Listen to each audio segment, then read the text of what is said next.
Hotshot Racing is a modern tribute to coin-op driving classics, combining the blue skies, bright environments and clean polygon visuals of then with the finely tuned physics, precision drifting and online multiplayer of now.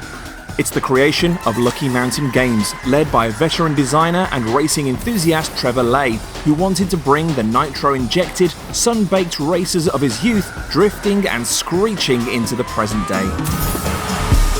The main ambition for Hotshot Racing was to create a racing game that was retro-styled, like the first 3D racing games that came out in the 90s, but with the modern elements of the races that you get nowadays.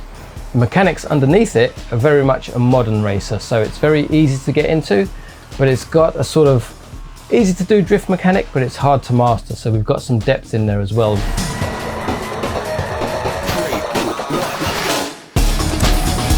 It has been in development a long time, but that's mainly because the early years I was funding a lot of the development myself, and then Curve Digital got involved. Curve Digital introduced Lucky Mountain to Sumo Digital, who have a rich pedigree of creating top-tier arcade racers.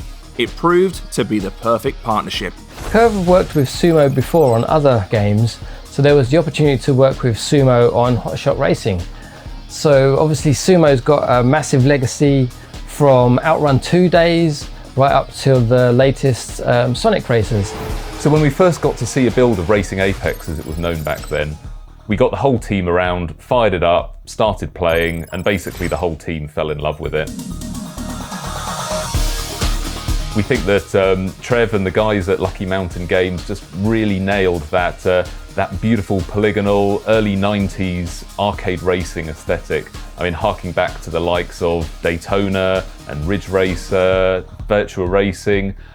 There's just something massively appealing about that, and the opportunity for us to apply our racing knowledge and also our technology to deliver it on current gen consoles was just a really exciting prospect for the studio.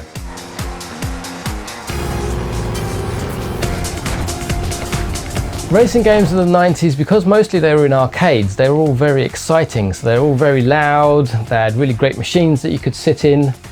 Everything is honed to look fast and feel fast. Everything's shaking, things are going past you at impossible speeds. That element of excitement was a goal of ours. We built the game in our proprietary game engine, Sumo engine, and we've got a really, really fine range of control over car handling and the physics and everything that sets up the different the drift variables that we've got, just so that when you're approaching each of these corners, that you're able to hit these beautiful lines. It's all about giving the player that feeling of being a driving master.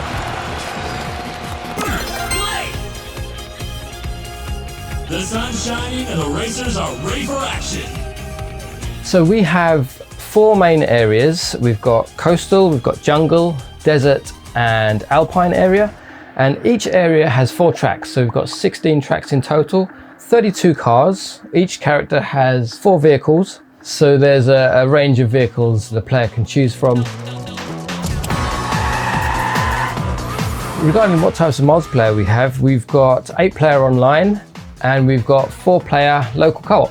In 4-player local mode is a split screen mode, so when you are allowed to play together, you'll be able to get your friends around together on the couch and you'll all be able to race in the same room.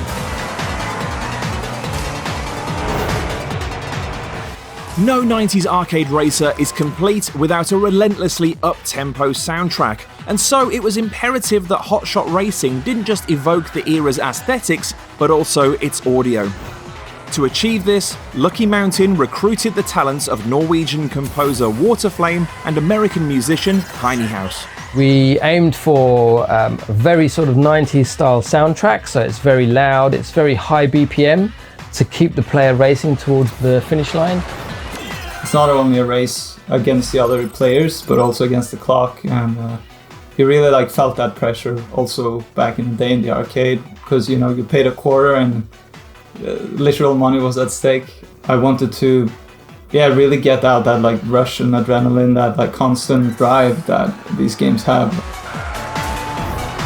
You've also got the character voices as well that bring like a little bit of personality out of the cars when they get hit or if they're overtaken and won.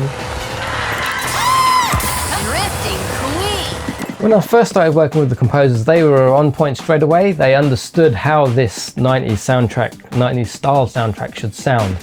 At first, you may not really notice it because you're captivated by the awesome gameplay of Hotshot, but if you actually sit down and listen to the soundtrack, you're going to hear all these three-dimensional elements that are a callback to the retro days, but with modern production. I would look at different screenshots of work-in-progress levels, and then look at the color palette, look at the theme. You know, here's like an Oasis level, so we do something kind of sort of tropical. Then we had like a cavern level, so I try to do something a little bit more tribal. When players play through these maps, you may be saying, wow, this feels old school, but it also feels fresh. That's the feeling I was trying to captivate with producing the soundtrack for Hotshot.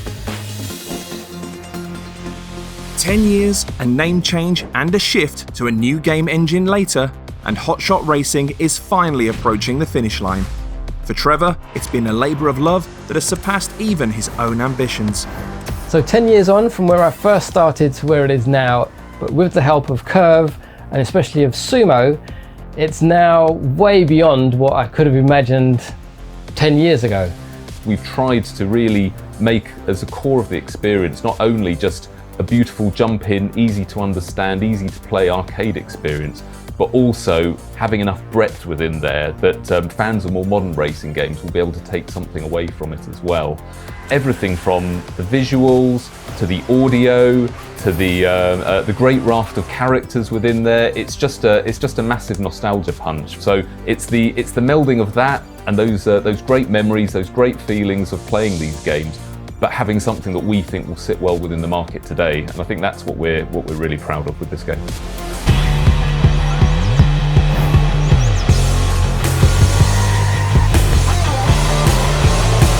Following launch, we are planning to support the game via free DLC. So that will be additional game modes and tracks, things like that.